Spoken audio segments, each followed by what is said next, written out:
हाँ जी, चलिए देखते हैं। आइएगा क्वेश्चन नंबर 10।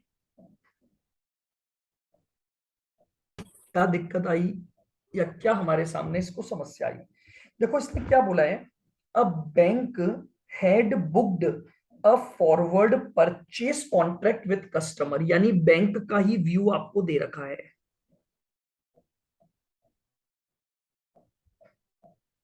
ये मैं इसको यहां पर टाइमलाइन पर डालता हूं, ठीक है। बैंक ने बुक किया है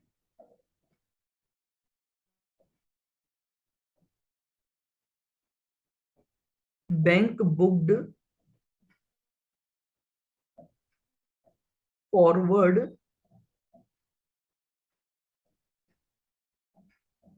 परचेज कॉन्ट्रैक्ट, ठीक है।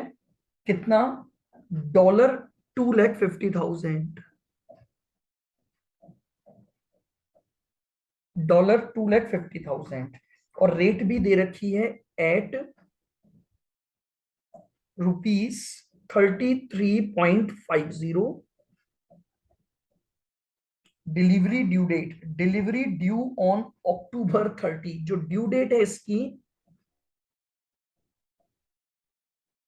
वो ड्यू डेट आपको दे रखी है 30 अक्टूबर। चलिएगा, ऑन September 30, यानी यहां पर ये मैं लिख देता हूं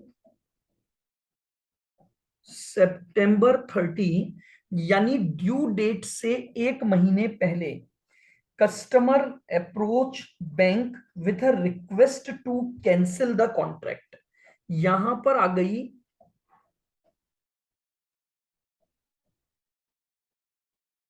कैंसिलेशन रिक्वेस्ट, यहां आ गई आपके पास कैंसिलेशन रिक्वेस्ट, ठीक है। What will be the cancellation charges if the following rates in the interbank market rate on 30th September is given? आइए सबसे पहले तो अपन बात करते हैं, जब बैंक ने कस्टमर के साथ फॉरवर्ड परचेस किया था तो काउंटर क्या किया था? सेल। तो लीजिए, ये मैंने काउंटर डाल दिया फॉरवर्ड से, ये मैंने काउंटर डाल दिया फॉरवर्ड से। क्लियर यहां तक? बिल्कुल। आ जाओ, अब कस्टमर 30 तारीख को आया और बोला कि मेरा कॉन्ट्रैक्ट कैंसिल कर दो, यानी ड्यू डेट से कितने समय पहले आ गया? 1 महीना। 1 मंथ पहले आपने कैंसिलेशन रिक्वेस्ट डाल दी। तो आज ही के दिन बैंक को क्या करना पड़ेगा? अब बैंक को यह चीज पता लग चुकी है कि 30 तारीख को बेचने का कॉन्ट्रैक्ट तो पूरा करना है, लेकिन खरीदने वाला जो कॉन्ट्रैक्ट था वो तो कैंसिल हो चुका है। ये बात बैंक को 30 तारीख को पता लग गई। तो बैंक आज ही क्या कर लेगा? इस बचे हुए पीरियड का फॉरवर्ड परचेज बुक कर लेगा, यानी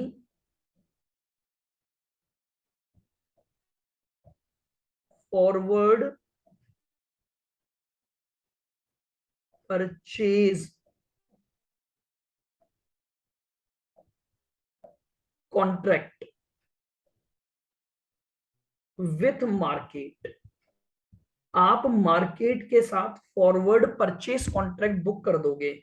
अगर आप मार्केट से परचेस करोगे तो मार्केट आपको बेचेगा, तो मार्केट जो रेट आपको देगा वो आस्क। देगा आस्क रेट। चलिए, तो अब हम आस्क रेट निकालेंगे 1 मंथ फॉरवर्ड की। तो सबसे पहले तो उठाऊंगा spot ask rate, spot ask rate. तो आइए, आज के दिन स्पॉट आस्क आपको दे रखी है 35.0800।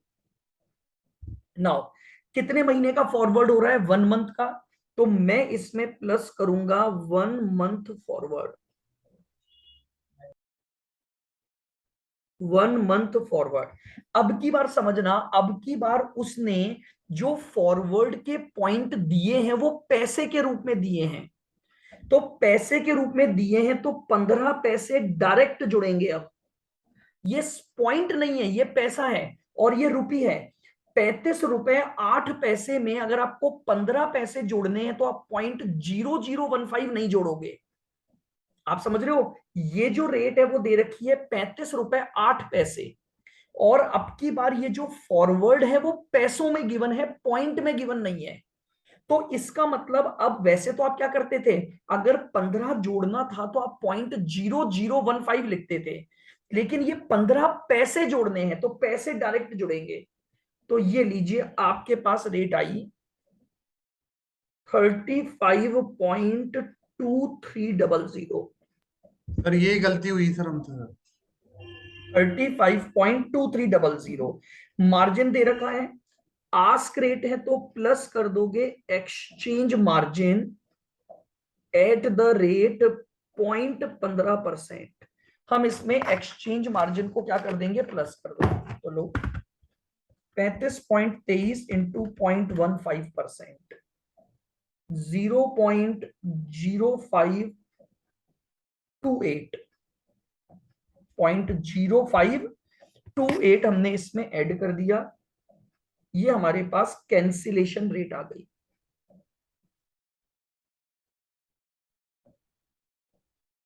ये हमारे पास कैंसिलेशन रेट आ गई। तो 35.23 प्लस 0.0528, 35.2828। नाउ अब समझिए, अगर आप कस्टमर से खरीदते तो आपको ये डॉलर पड़ता ₹33.50 में।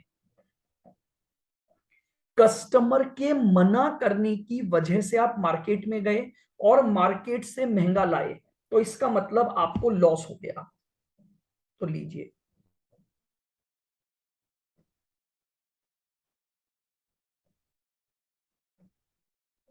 कैंसिलेशन चार्जेस, या इसी को हम गेन और लॉस ड्यू टू कैंसिलेशन भी बोलते हैं।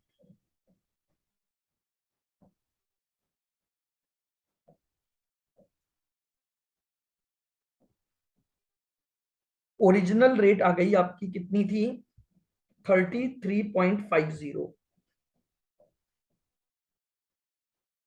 33.50। और कैंसिलेशन रेट,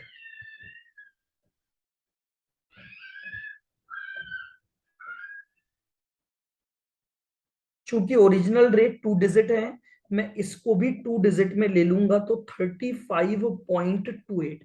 हालांकि अगर आप 4 डिजिट भी लेते हो तो अप्रोक्सीमेशन में आंसर सही माना जाएगा।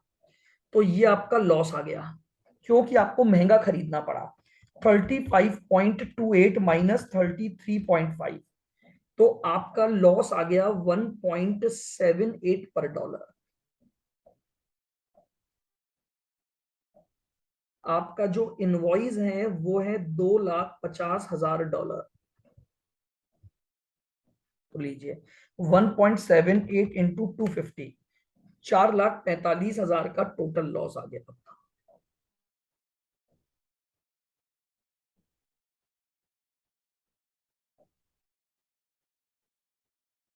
इसको आप क्या करोगे, रिकवर।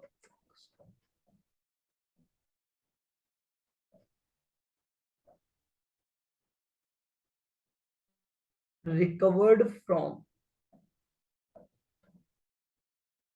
कस्टमर, इसे हम कस्टमर से रिकवर कर लेंगे। और अगर 4 डिजिट लेकर करोगे तो थोड़ा सा डिफरेंस आ जाएगा। 35.2828 माइनस 33.5 इंटू 250, तो ये आ जाएगा 4,45,700। तो वो भी आंसर आपका ठीक है। यानी अगर आप 4 डिजिट लेकर चलते हो, तो 4 डिजिट लेकर चलोगे तो द आंसर विल बी 4,45,700। तो वो आंसर भी आपका करेक्ट माना जाएगा। तो अगर आप ओरिजिनल रेट के अकॉर्डिंग राउंडेड ऑफ करते हो तो भी ठीक है, न करके 4 डिजिट रेट लेकर भी निकालते हो तो वो ठीक माना जाएगा। चलिएगा, क्वेश्चन नंबर 9।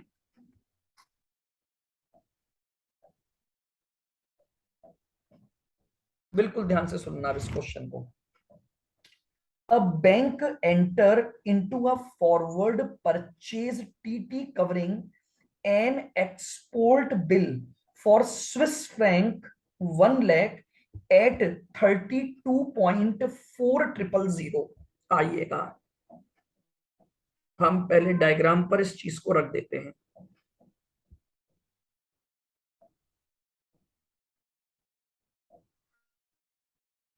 बैंक ने कौन सा कॉन्ट्रैक्ट बुक किया है? Forward purchase contract.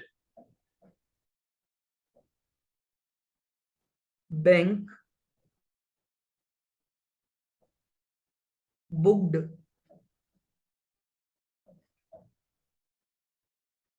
Forward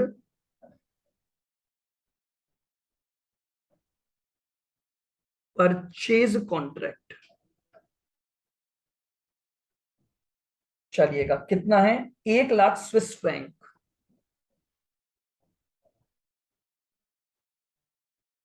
SF 1 lakh at 32.4000।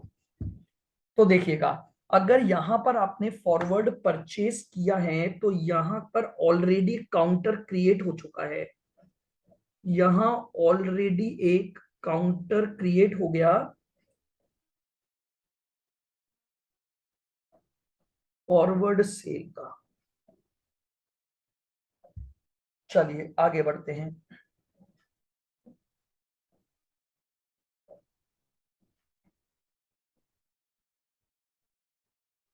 आगे बढ़ो अब।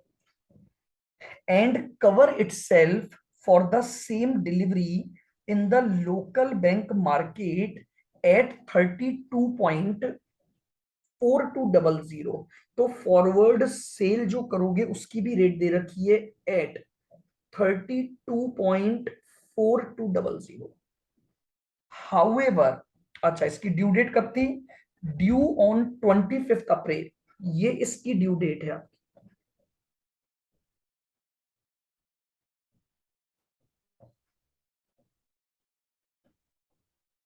25 अप्रैल। ध्यान से सुनना। 25 मई को यानी 1 महीने पहले यहां पर 25 मार्च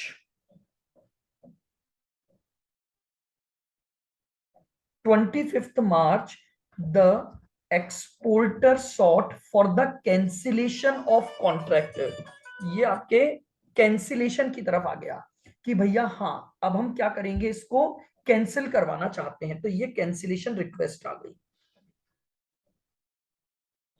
ये आपके पास कैंसिलेशन रिक्वेस्ट आ गई।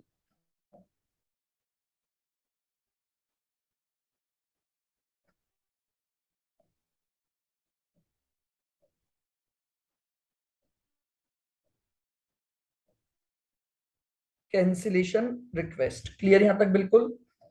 आओ अब इसने क्या बोला है?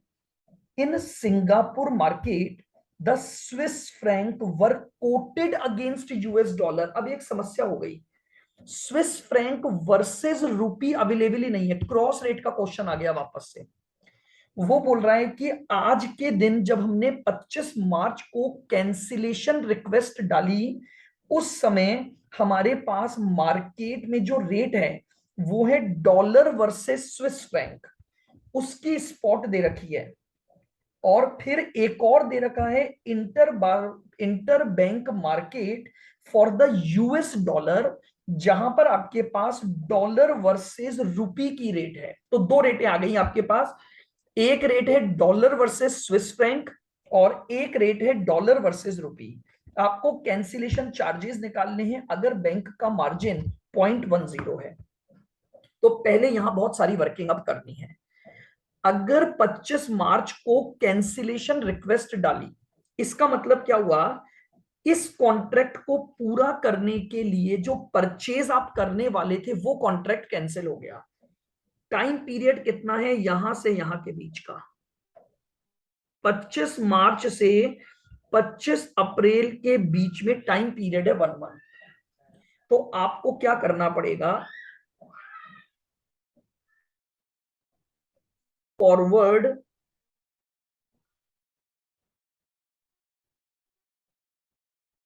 Purchase contract,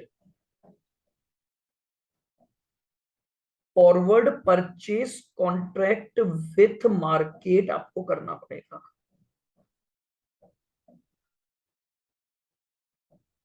forward purchase contract with market, आ जाओ। अब अगर आप मार्केट से परचेस करने का कॉन्ट्रैक्ट करोगे तो मार्केट आपको बेचेगा, तो मार्केट निकालेगा आस्क रेट, और वो आस्क रेट भी आपको किसकी चाहिए? आपको चाहिए 1 Swiss franc is equal to rupee, इसकी आस्क रेट चाहिए। यानी इसका मतलब अगर मैं बोलूं तो आस्क रेट का मतलब हो गया कि आप सेल करोगे एसएफ एंड बाय करोगे रुपी, आपको ये रेट निकालनी है। वापस से सुन लेना, 25 मार्च को जब कस्टमर ने कैंसिलेशन रिक्वेस्ट डाली तो मुझे ये पता लग गया कि भैया मैं कस्टमर से खरीद के मार्केट को बेचता, लेकिन कस्टमर तो अब ड्यू डेट पर आएगा नहीं। आज मेरे ऊपर कोई ऑब्लिगेशन नहीं है, लेकिन मुझे आज ये बात पता लग गई कि 1 महीने बाद एक समस्या आने वाली है। 1 महीने बाद मुझे मार्केट को बेचना जरूरी है, लेकिन मार्केट को बेचने के लिए मैंने कस्टमर से खरीदने का जो कॉन्ट्रैक्ट किया था वो कैंसिल हो चुका है। तो मैं इमीडिएटली आज ही 1 महीने बाद का फॉरवर्ड परचेस कॉन्ट्रैक्ट बुक कर लूंगा। अब अगर मैं परचेस कॉन्ट्रैक्ट बुक करूंगा तो इसका मतलब मार्केट बेचेगा, मार्केट बेचेगा तो आस्क रेट लगेगी। तो अब मुझे आस्क रेट निकालनी है जो 1 मंथ फॉरवर्ड हो। तो पहले तो 1 मंथ फॉरवर्ड की रेट देखते हैं। तो डॉलर वर्सेस स्विस फ्रैंक की तो दी हुई है, गिवन है मुझे क्या क्या। बिल्कुल धीरे धीरे आराम से समझो, जब जब ये क्वेश्चन में क्रॉस रेटें आएंगी बस तभी थोड़ा सोचना है। 1 मंथ फॉरवर्ड रेट दी हुई है $1 बराबर 1.5120। SF 1.5150/1.5160। अब आ जाओ अगले में। अगली रेट डॉलर वर्सेस रुपी है, $1 बराबर रुपी, लेकिन स्पॉट दी हुई है उसको फॉरवर्ड में कन्वर्ट करेंगे 1 मंथ के स्वैप पॉइंट को ऐड करके। तो इधर देखो ध्यान से, मैं डायरेक्ट लिखूंगा 49.4302 स्पॉट की रेट है, उसमें प्लस कर दो 0.4100, तो 1 मंथ फॉरवर्ड रेट आ जाएगी आपके पास 49 पॉइंट। पहले फॉरवर्ड निकालोगे फिर क्रॉस निकालोगे, 8402 स्लैश आस्क पे आ जाओ 49.4455 प्लस 0.4200, तो ये आ गया 49.8655। बताइए क्या यहां तक की बात समझ आ गई? पहले मैंने दोनों रेटें लिख ली, मुझे चाहिए SF versus rupee, but market में एक तो डॉलर वर्सेस एसएफ अवेलेबल है और एक डॉलर वर्सेस रुपी अवेलेबल है। आइए अब मैं इनके बीच में क्रॉस रेट निकालूंगा। कौन सी करेंसी से बेच रहा हूं मैं? एसएफ बेच रहा हूं, तो लिखो sell SF and buy dollar. सबसे पहले एसएफ बेचूंगा और डॉलर बाय करूंगा एट। बिल्कुल धीरे धीरे, डॉलर और एसएफ की कोर्ट में डॉलर बेस करेंसी है, डॉलर और एसएफ की कोर्ट में डॉलर बेस करेंसी है और डॉलर को बाय कर रहे हो, बेस करेंसी को बाय कर रहे हो तो बिड रेट पर बाय होगा।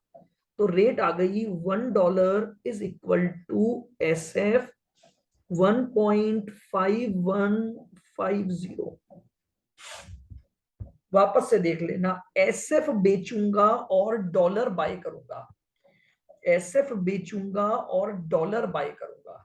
अगर डॉलर बाय करूंगा तो डॉलर बेस करेंसी में है तो डॉलर को बिड रेट पर बाय किया जाएगा। नेक्स्ट, डॉलर बाय कर दिया, उसको बेचो। Sell dollar and buy rupee at, sell dollar and buy rupee at. तो वापस से देखो, डॉलर और रुपी में बेस करेंसी डॉलर ही है, डॉलर और रुपी में बेस करेंसी डॉलर है। डॉलर को बेच रहा हूं तो हाई रेट पर बिकेगा, तो रेट आ गई $1 बराबर ₹49.8655। नाउ अगर $1 इतने एसएफ के बराबर है और वही $1 इतने रुपए के बराबर है, तो मैं इन दोनों को इक्वेट कर दूंगा। तो ये आ गया 1.5150 SF is equal to 49.8655 rupee. तो 1 SF is equal to 49.8655 divide by 1.5150। 49.8655 divided by 1.5150, 32.9145। ये लीजिए, ये मेरे पास रेट आ गई 1 SF is equal to this. मैंने ये आस्क रेट निकाली है, तो मार्जिन इसमें क्या हो जाएगा, प्लस हो जाएगा। ये जो रेट आई उसमें प्लस कर दूंगा exchange margin at the rate 0.10%, 32.9145 into 0.10%, 0.0329। ये कैंसिलेशन रेट आ गई।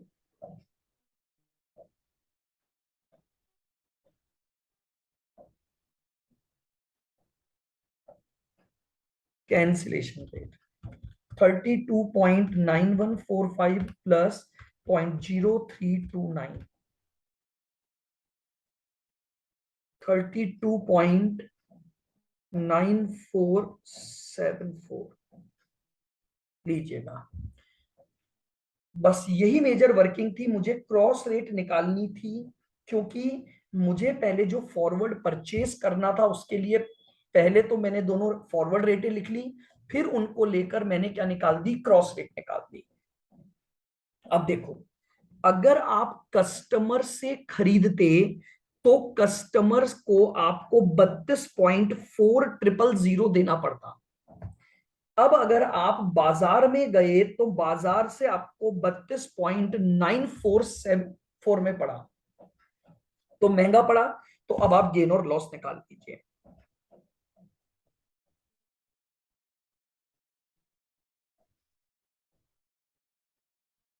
गेन ऑब्लिक लॉस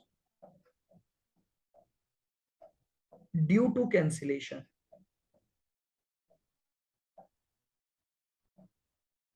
गेन और loss due to cancellation, cancellation की वजह से होने वाला गेन और लॉस। सबसे पहले ओरिजिनल रेट,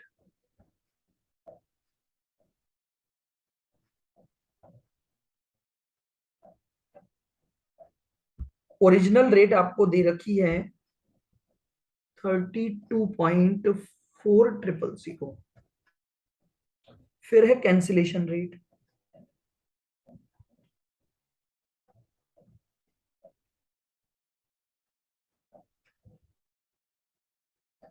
तो कैंसिलेशन रेट है आपकी 32.9474।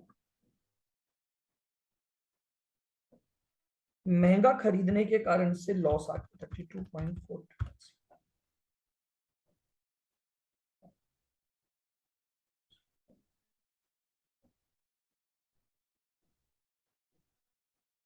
इनवॉइस कितने की है आपकी? इनवॉइस है आपकी 1 लाख।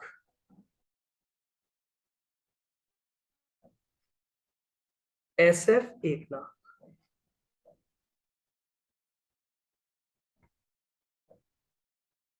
टोटल लॉस आ गया इंटू 1 लाख,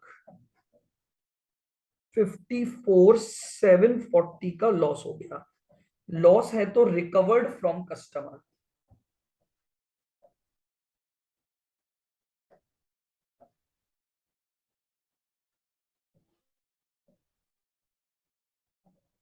मार्केट में 32.42 का कैसे होगा सेल? हम तो परचेस कॉन्ट्रैक्ट की रेट निकाल रहे हैं ना। ये सेल तो अभी भी इसी पर होगा, लेकिन ये सेल तो तब करोगे ना जब पहले खरीद के लाओगे। तो खरीदने की दो रेटें हैं मेरे पास। कस्टमर अगर हां करता तो मैं कस्टमर से इतने में खरीदता और इतने में बेचूंगा। अब मैं मार्केट से इतने में खरीदूंगा और इतने में बेचूंगा, तो बेचने की रेट तो फिक्स रही ना मेरी। नुकसान क्या हुआ मुझे? मैं इस रेट पर खरीदता तो मुझे गेन मिलता यहां से यहां का। समझ लो मेरी बात को। बिका तो अभी भी इसी रेट पर है, ये रेट तो चेंज ही नहीं हुई। रेट कौन सी चेंज हुई? मेरे खरीदने की रेट चेंज हो गई। कस्टमर से खरीदता तो कस्टमर से इतने रुपए में खरीदता मैं। कस्टमर के मना करने की वजह से मैं मार्केट में गया और मार्केट से महंगा खरीद के लाया। बेचने की रेट तो अभी भी वही रही। तो मेरा नुकसान जो हुआ वो खरीदने के कॉन्ट्रैक्ट पर हुआ है, बेचने के कॉन्ट्रैक्ट पर मुझे कोई नुकसान नहीं हुआ। ठीक है, तो खरीदने की रेट्स को कंपेयर करूंगा मैं। और ये जो टोटल लॉस है रिकवर्ड फ्रॉम कस्टमर।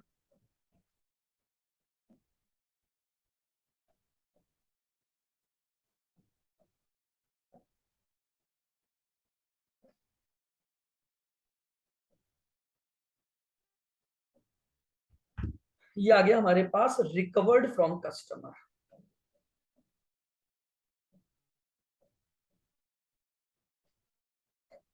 अरे काउंटर तो अलग ही होगा ना। श्रद्धा एक बात मुझे बताओ,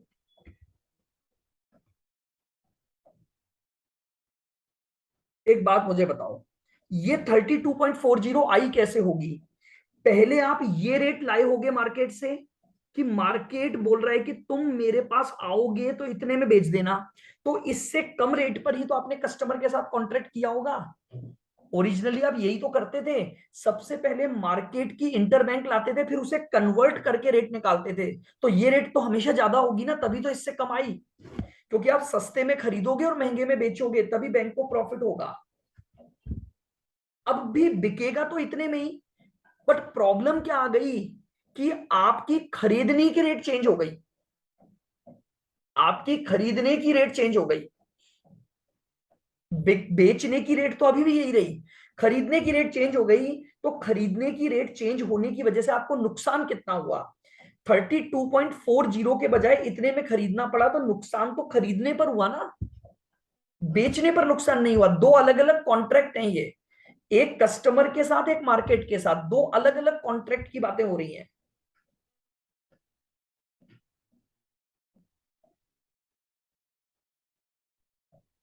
तो बिल्कुल ये तो कॉन्ट्रैक्ट ही कैंसिल नहीं हुआ ना। मुझे एक बात बताओ, ये कॉन्ट्रैक्ट तो कैंसिल ही नहीं हुआ ना। कैंसिल कौन सा कॉन्ट्रैक्ट हुआ है? हम कैंसिलेशन पढ़ रहे हैं, तो कैंसिलेशन में कौन सा कॉन्ट्रैक्ट गया है? क्या ये कॉन्ट्रैक्ट कैंसिल में गया है? अगर ये कॉन्ट्रैक्ट कैंसिल में जा सकता होता तो मैं इसका प्रॉफिट लॉस निकालता।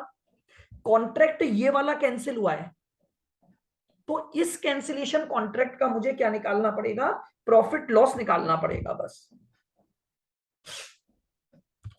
बताओ, क्लियर? ये लीजिए, तो ये आपके पास मैंने बता दिया आपको सिचुएशन नंबर 2, यानी cancellation before due date.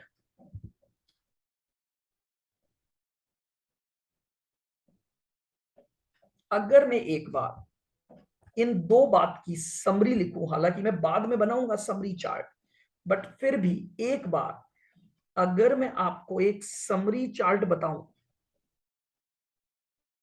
Red box में,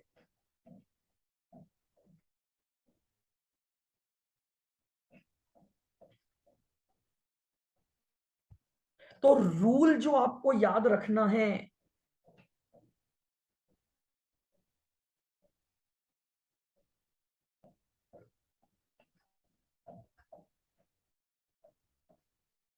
या तो क्वेश्चन आएगा due date cancellation,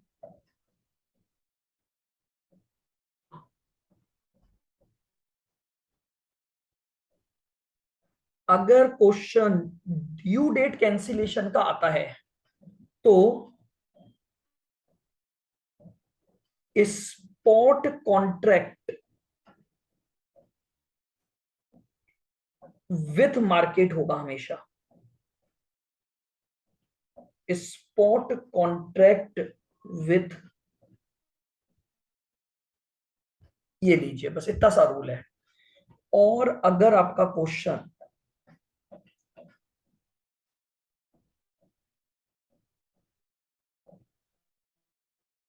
before due date cancellation का आता है,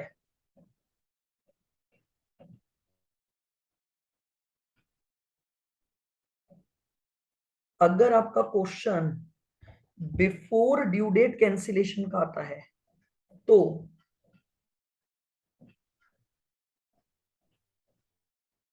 फॉरवर्ड कॉन्ट्रैक्ट होगा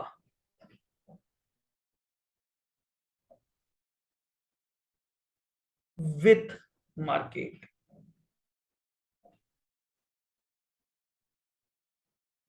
बस। और ये जो फॉरवर्ड कॉन्ट्रैक्ट करोगे और रिमेनिंग पीरियड होगा,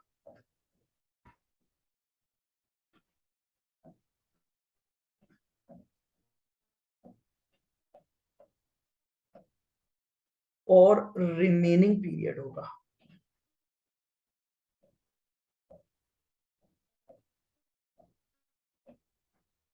ये दो सिचुएशन के दो रूल हैं आपके, ड्यू डेट कैंसिलेशन और बिफोर ड्यू डेट कैंसिलेशन।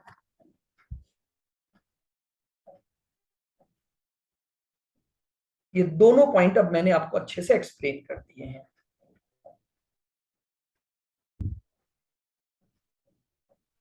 चलिएगा, अब हमारे पास है situation 3।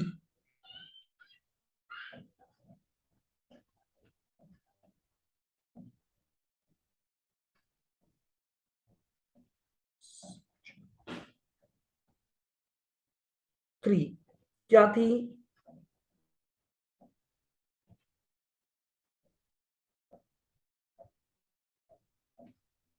Cancellation after due date, cancellation after due date but within 14 days, but within 14 days।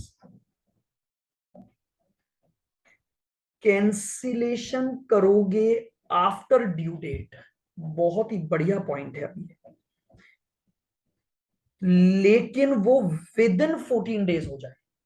यानी अब मेरी बात को बहुत ध्यान से सुनना, FEDAI, foreign exchange dealer association of India के जो रूल्स हैं, फेडाई रूल्स, उन रूल्स के तहत कस्टमर ड्यू डेट पर गया ही नहीं, ना उसने रिक्वेस्ट डाली, तो भी जो फेडाई है वो कस्टमर को एक ग्रेस पीरियड अलाउ करता है।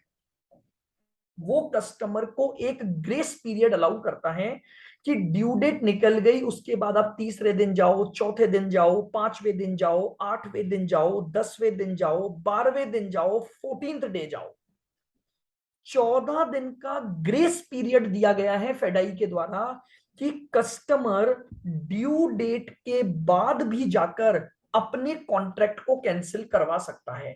ड्यू डेट बीत चुकी है, तो ड्यू डेट बीतने के बाद भी उस कॉन्ट्रैक्ट को क्या करवाया जा सकता है, कैंसिल करवाया जा सकता है, लेकिन वो विद इन 14 डेज ही हो सकता है। 14 दिन निकलने नहीं चाहिए। अगर विद इन 14 डेज की मैं बात करूंगा तो आप क्या कर सकते हो, अपने कॉन्ट्रैक्ट को कैंसिल कर सकते हो। कैसे, आओ पहले थोड़ा सा अपन समझते हैं, फिर उसके सारे पॉइंट्स पर, एस्पेक्ट पर हम बातें करेंगे। थोड़ा सा बड़ा टॉपिक है, कंसंट्रेशन बस बनाए रखना, रूल्स को समझना। देखिएगा,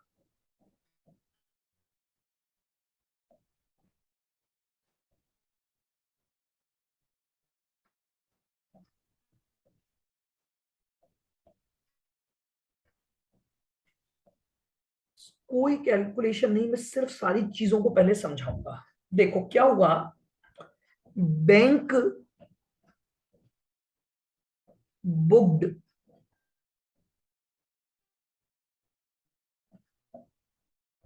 फॉरवर्ड परचेज कॉन्ट्रैक्ट।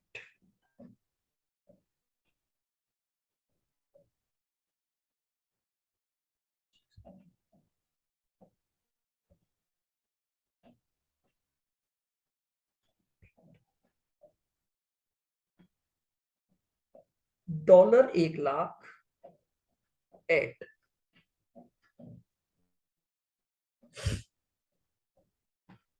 यानी ये जो पर्सन है वो एक्सपोर्टर रहा होगा।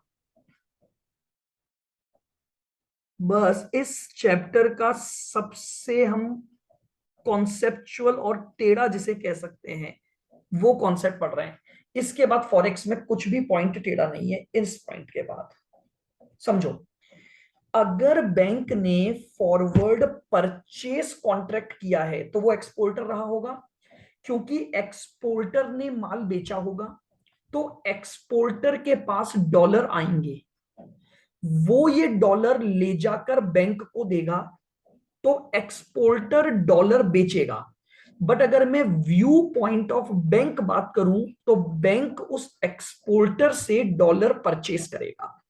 तो बैंक ने इस एक्सपोर्टर के साथ एक फॉरवर्ड परचेस कॉन्ट्रैक्ट बुक कर लिया, $1,00,000 का, 45.40 का, जिसकी ड्यू डेट यहां है,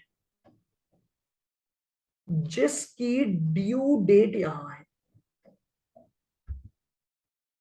मान लेते हैं ड्यू डेट है 30 अप्रैल 2022। बैंक ने अभी एक काउंटर भी कर रखा है, 30 अप्रैल का एक काउंटर भी बैंक ने कर रखा है फॉरवर्ड सेल का।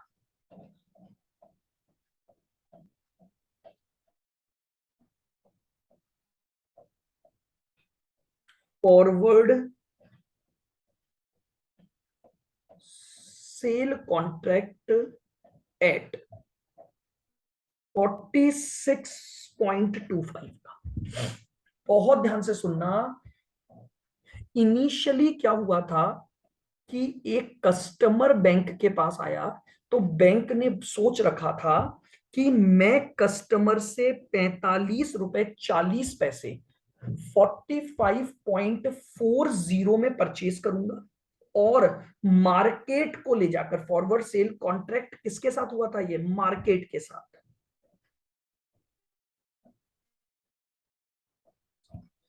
कि मैं कस्टमर से 45.40, ध्यान से सुनो मेरी बातों को बिल्कुल, 45.40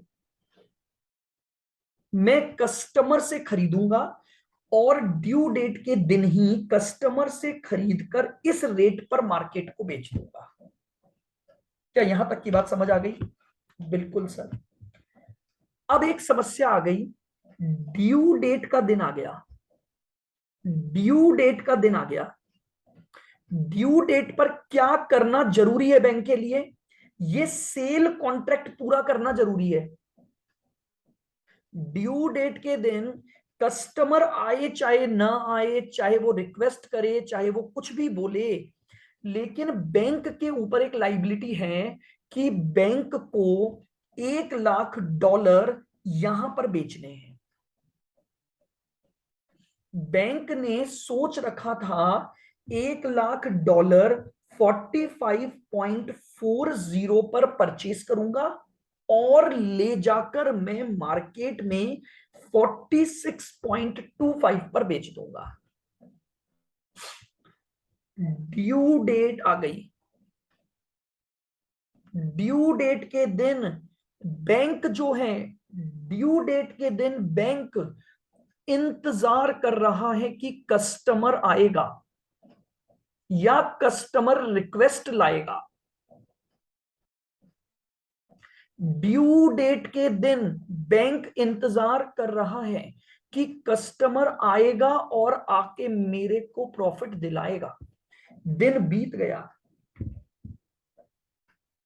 दिन बीत गया, दिन बीतने के साथ साथ बैंक को डर सता रहा है क्योंकि कस्टमर नहीं आया। न कस्टमर आया, न कस्टमर की रिक्वेस्ट आई।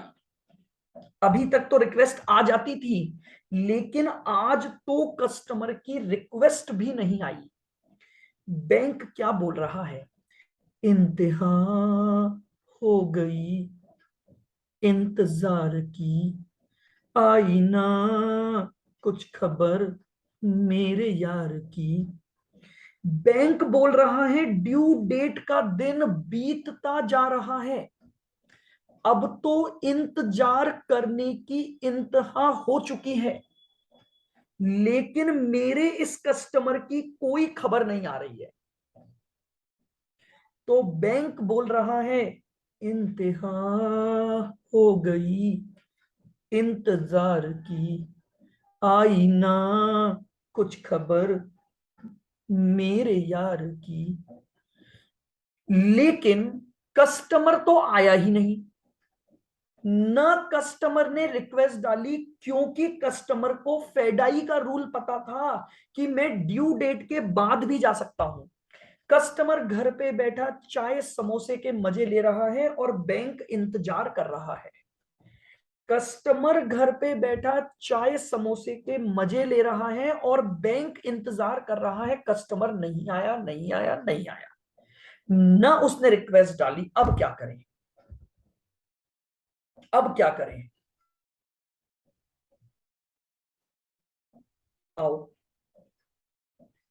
क्या शाम होने से पहले, दिन ढलने से पहले ये कॉन्ट्रैक्ट सेटिस्फाई करना पड़ेगा कि नहीं करना पड़ेगा? करना पड़ेगा। लेकिन क्या कस्टमर ने आके कोई रिक्वेस्ट की? क्या कस्टमर आया है क्या? नहीं सर। नहीं आया। तो बैंक को खुद अपना काम तो निपटाना पड़ेगा।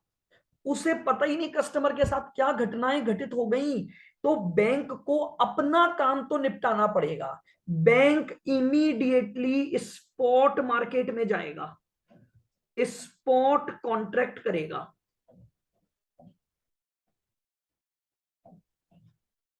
स्पॉट कॉन्ट्रैक्ट कौन सा?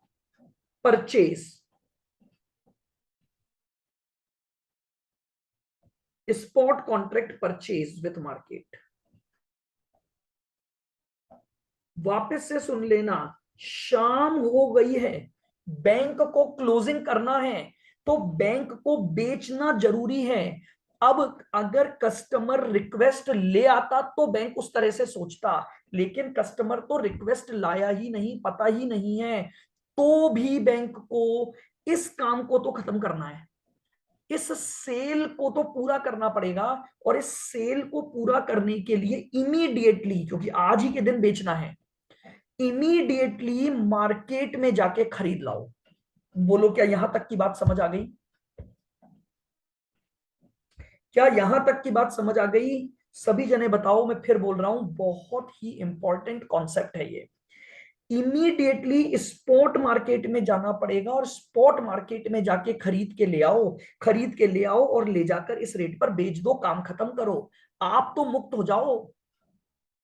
तो अगर आप स्पॉट परचेस कॉन्ट्रैक्ट करोगे तो कौन सी रेट पर होगा? अगर आप परचेस कर रहे हो तो मार्केट क्या कर रहा है? Ask ask market rate. बेच रहा है। अगर आप मार्केट से परचेस करने गए तो मार्केट आपको बेच रहा है। और मैं पहले भी बता चुका हूं, बैंक और मार्केट के जब ट्रांजैक्शन होंगे तो व्यू पॉइंट मार्केट का लगेगा। तो मार्केट से आप एक आस्क रेट ले आओगे। आप मार्केट से एक आस्क रेट ले आओगे।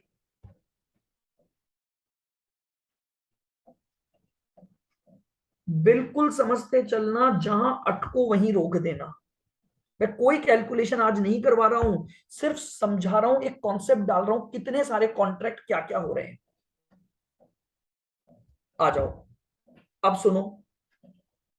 अब एक समस्या हो गई। मान लो अगले दिन सुबह ही कस्टमर आ गया और आके बोला, ये लो $1 लाख ले आया हूं, मेरा कॉन्ट्रैक्ट सेटल करो। सुनो मेरी लाइन को ध्यान से। आपने इस कॉन्ट्रैक्ट को खत्म करने के लिए खरीदा और इसको दे दिया, लेकिन ये कॉन्ट्रैक्ट अभी तक खत्म नहीं हुआ है। कौन सा ये कॉन्ट्रैक्ट अभी तक खत्म नहीं हुआ है? क्योंकि अभी भी 14 दिन का ग्रेस पीरियड चल रहा है। ये कॉन्ट्रैक्ट अभी तक खत्म नहीं हुआ है क्योंकि 14 डेज का ग्रेस पीरियड चल रहा है। तो बैंक को फिर एक और डर लगा। बैंक को फिर एक और डर लगा कि यार, अगर कल सुबह ही कस्टमर आ गया या एक दिन बाद कस्टमर आ गया और बोला कि लो खरीदो, कस्टमर बोला कि लो खरीदो, तो कस्टमर तो बोल देगा मेरे को खरीदना भी पड़ेगा। लेकिन प्रॉब्लम ये, खरीद के क्या करूंगा? बेचने का कॉन्ट्रैक्ट तो खत्म हो चुका है मेरा। बहुत ध्यान से मेरे इस रूल को अगर समझोगे, टाइम दो इस रूल को बहुत। एक बार अगर चीजें पकड़ आ गई तो फिर क्वेश्चन करने में दिक्कत नहीं आएगी इसके। तो सेल हाँ जी बोलो। सेल का कॉन्ट्रैक्ट कर लेगा सर ये। वही मैं रुको, अभी और मैं वही चीज समझा रहा हूं। फिर कस्टमर सॉरी बैंक को फिर एक दिक्कत आ गई। ये सेटल हो गया, इसको सेटल करने के लिए मार्केट से खरीद भी लाए और बेच दिया। लेकिन अगर कस्टमर अगले दिन आ गया तो उससे फिर खरीदना पड़ जाएगा। पहले तो आपने सोच रखा था खरीद के बेचोगे तो खत्म हो जाएंगी दोनों चीजें। अब अगर कस्टमर आ गया तो खरीद तो लिया, लेकिन बेचने का कोई अता पता नहीं है। और ये भी एक समस्या, कस्टमर एक दिन बाद आए, 2 दिन बाद आए, 4 दिन बाद आए, 5 दिन बाद आए, आपको तो पता ही नहीं है, क्योंकि कस्टमर तो आ ही नहीं रहा है अभी तक। कस्टमर ने तो कुछ बोला ही नहीं है। तो बैंक इमीडिएटली, सुनना, बैंक इमीडिएटली काउंटर वाला ये जो सेटल्ड कॉन्ट्रैक्ट था, ऐसा ही फिर एक कॉन्ट्रैक्ट बुक कर लेगा। फिर एक कॉन्ट्रैक्ट बुक करेगा, काउंटर दोबारा बनाना पड़ेगा। Forward sale contract.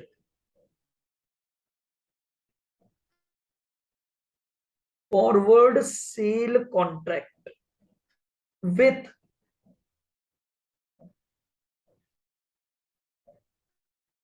मार्केट। क्योंकि एक समस्या आ गई।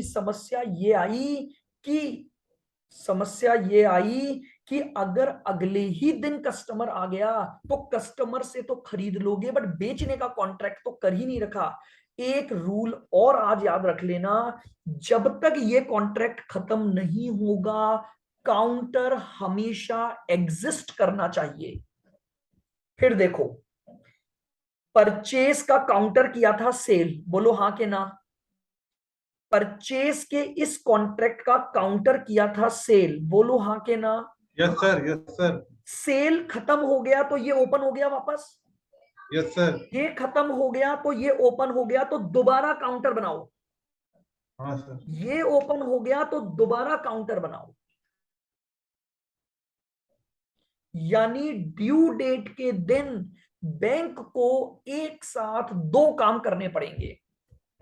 एक, इस कॉन्ट्रैक्ट को सेटल करने के लिए स्पॉट मार्केट में जाकर कॉन्ट्रैक्ट करना पड़ेगा ताकि इसको सेटल कर लो। और दूसरा, वापस से जो कस्टमर का कॉन्ट्रैक्ट था उसका काउंटर क्रिएट करना पड़ेगा। उसका काउंटर क्रिएट करना पड़ेगा। या मैं ऐसे बोल दूं, ये जो सेल फॉरवर्ड था एक और नया फॉरवर्ड सेल होगा।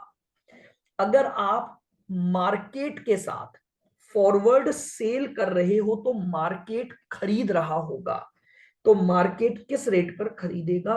बिड रेट पर खरीदेगा।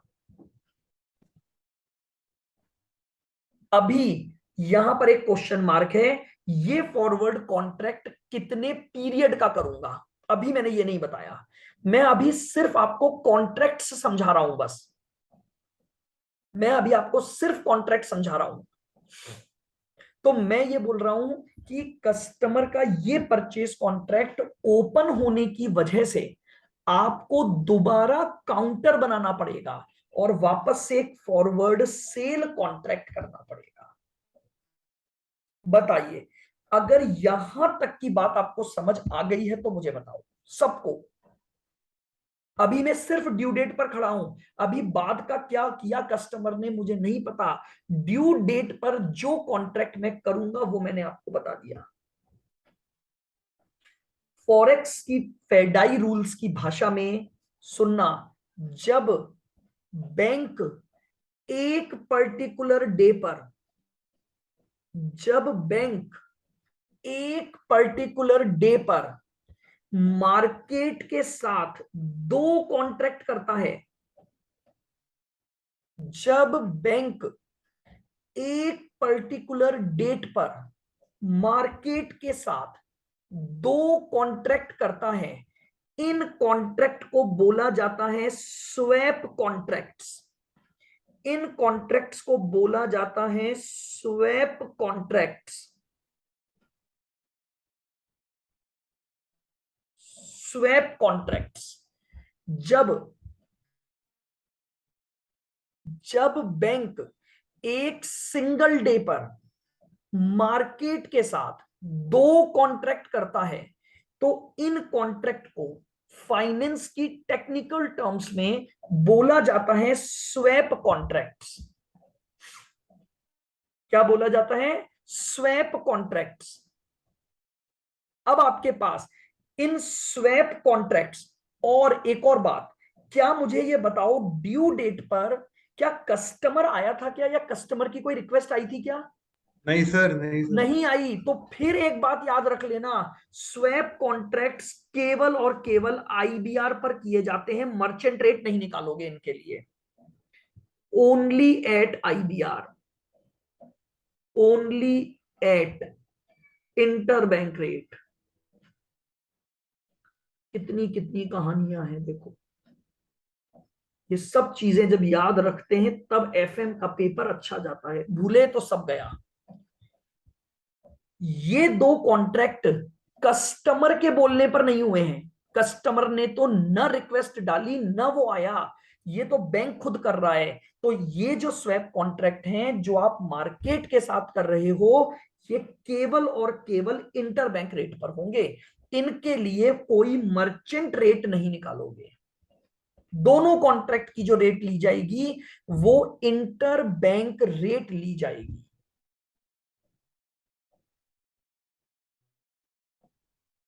और अब ये जो इंटर बैंक रेट आपने ली है, तो इन रेट का जो डिफरेंस है, इन रेट का जो डिफरेंस है उसे बोला जाता है स्वैप डिफरेंस। Swap difference.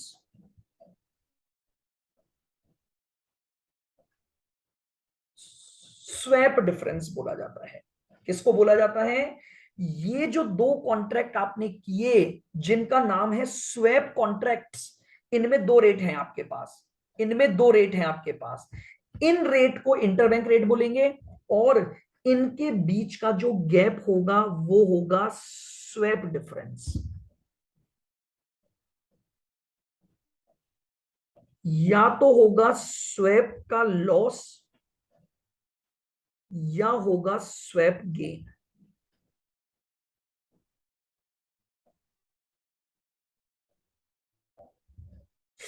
इन रेट के डिफरेंस को मैं बोलूंगा स्वैप डिफरेंस, या तो लॉस या गेन। कैसे पता लगेगा? वो यहां से पता लगेगा। ये जो दो कॉन्ट्रैक्ट करोगे ना, ये 100% अपोजिट चल रहे होंगे। अगर एक परचेज होगा तो दूसरा सेल, अगर पहला सेल होगा तो दूसरा परचेज। ये मैं क्वेश्चन से सब क्लियर करूंगा, लेकिन पहले मैं एक फंडामेंटल कॉन्सेप्ट आपके दिमाग में डाल रहा हूं। तो देखो, अगर परचेज करोगे तो परचेज करने का मतलब है आउटफ्लो का होना, सेल करोगे तो इसका मतलब है इनफ्लो का होना। तो दो रेटें हो गई आपके पास, एक रेट आउटफ्लो की रेट होगी, एक रेट इनफ्लो की रेट होगी। एक रेट आउटफ्लो की रेट होगी, एक रेट इनफ्लो की रेट होगी। अगर आउटफ्लो ज्यादा है तो स्वैप लॉस आएगा, अगर आउटफ्लो कम है तो स्वैप गेन आएगा। क्या यहां तक की बात क्लियर है? एक बार बस यहीं तक, फिर वापस बता रहा हूं। जब भी बैंक सिंगल डे पर मार्केट के साथ दो कॉन्ट्रैक्ट करेगा, सिंगल डे दो कॉन्ट्रैक्ट, इन्हें बोला जाएगा स्वैप कॉन्ट्रैक्ट्स। ये स्वैप कॉन्ट्रैक्ट केवल इंटरबैंक रेट पर होंगे, और जो ये दो कॉन्ट्रैक्ट हो रहे हैं इनके डिफरेंस को स्वैप डिफरेंस बोला जाएगा। या तो वो लॉस के नेचर का है तो स्वैप लॉस, गेन के नेचर का है तो स्वैप गेन। और ये जो गेन और लॉस होगा ये इन रेट से पता लगेगा। अगर आउटफ्लो यानी परचेस की रेट सेल की रेट से ज्यादा है तो लॉस होगा, अगर परचेस की रेट सेल की रेट से कम है तो गेन होगा। बस यहीं तक समझो आज।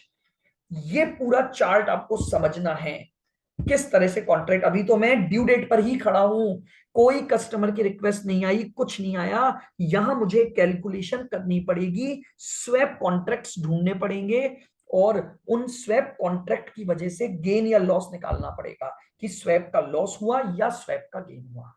इनका क्या करेंगे वो हम बात करेंगे फिर।